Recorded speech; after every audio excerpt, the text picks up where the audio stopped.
All right.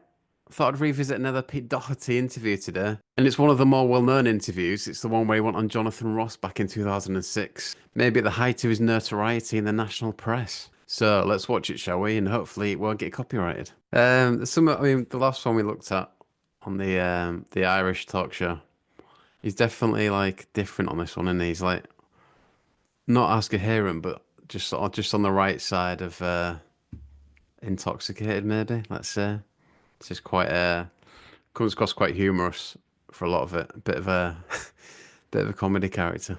The vibe that he's getting patronised here, you can tell by his face. But maybe he's heard this speech before. But I just want to look at the outfits like I usually do. Is this like a leather tie he's got on here? Definitely had one of them at one point. I had like a blue one, and I used to wear it with like this blue coat that I got from a charity shop.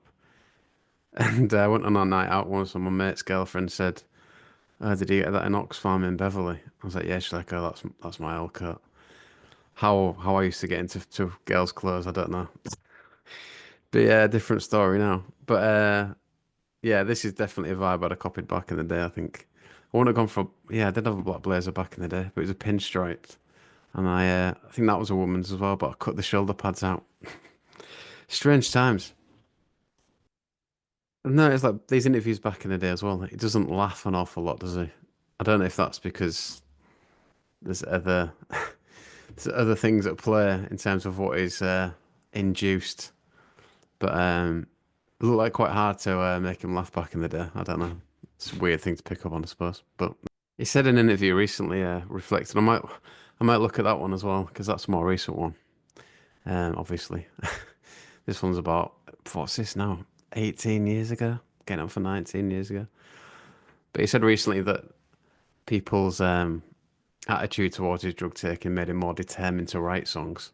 Always an interesting point, I think, because when you read his books and stuff, he definitely wanted out with Libertines kind of thing. Or he wanted to do his own thing, I think. He didn't like the way the Libertines was going. So there's that element. And there's also the element where, yeah, he was kicked out. And you wonder, in hindsight, if they'd have just, I don't know, in hindsight, maybe if they'd just had someone in the crew that could do Pete's parts, not actually kicked him out, but if he didn't turn up, then someone could step in because they were playing gigs without him anyway. So I don't know, as a fan, that'd have been good to see. But I guess you can't really give someone that kind of free role, I guess. If they, in case they don't turn up, you can't really give someone that kind of. It's not really fair to everyone else if everyone's just doing the job. But I guess it's like football, innit? Love a football analogy. But if you've got a bit of a maverick, then you have to treat them a bit differently.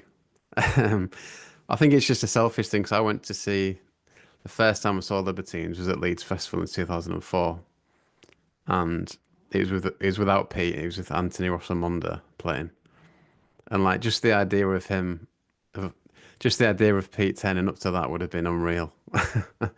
Just kind of like last minute, just running on stage kind of thing and going wild for it. But I don't know how close to the truth it was if he was actually trying to play those gigs. He says he was. He says he couldn't get in. At the same time, they're trying to like teach him a lesson, I guess. Trying to make him see the error of his ways.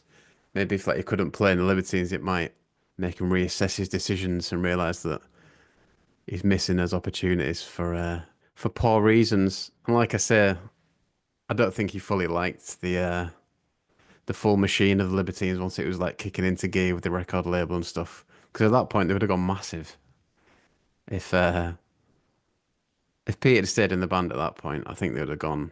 I think they'd have gone pretty big time. They were pretty big time anyway, but I think Carl wanted to, from what you read in books and stuff, Carl wanted it to go to the levels of like Kings of Leon and the Killers type thing, selling out arenas. I think they would have done at that time. But alas, they weren't that type of band, and maybe it's good they weren't that type of band. Do you agree with any of that, or not really? Have you say in the comments? And why did that happen? Interesting term, the conveyor belt. I think that's how we saw the Libertines at that point. They were just part of the music machine rather than doing what he wanted to do, like play smaller venues and do his little guerrilla gigs. From what Pete says, like the rest of the band really went into that, but went along with it because the press liked it. So well shut down there from Pete. It's quite a good line, that, isn't it? About loving the bones. Don't know if he's lifted that from somewhere else, but I remember that. I think my mate put that on a t-shirt once, which was a bit embarrassing. Shout out Markham. Where do you He's live? quite proud of that line there, isn't he? I mean, he's definitely intoxicated to some level, isn't he? I wouldn't want to speculate on what, but yeah, just like in comparison to like the interview before, just repeating myself really, but it's quite obvious he's like almost a different character in this one. Then like when I watched this, obviously I was well into Doherty and Libertines and Baby Shambles and all this.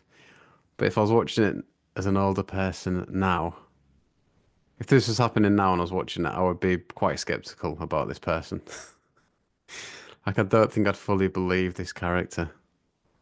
Um, I don't know what I mean by that. I think I'd just be more skeptical now, even though I'd still probably enjoy the music. I'd think, yeah, I'm not really.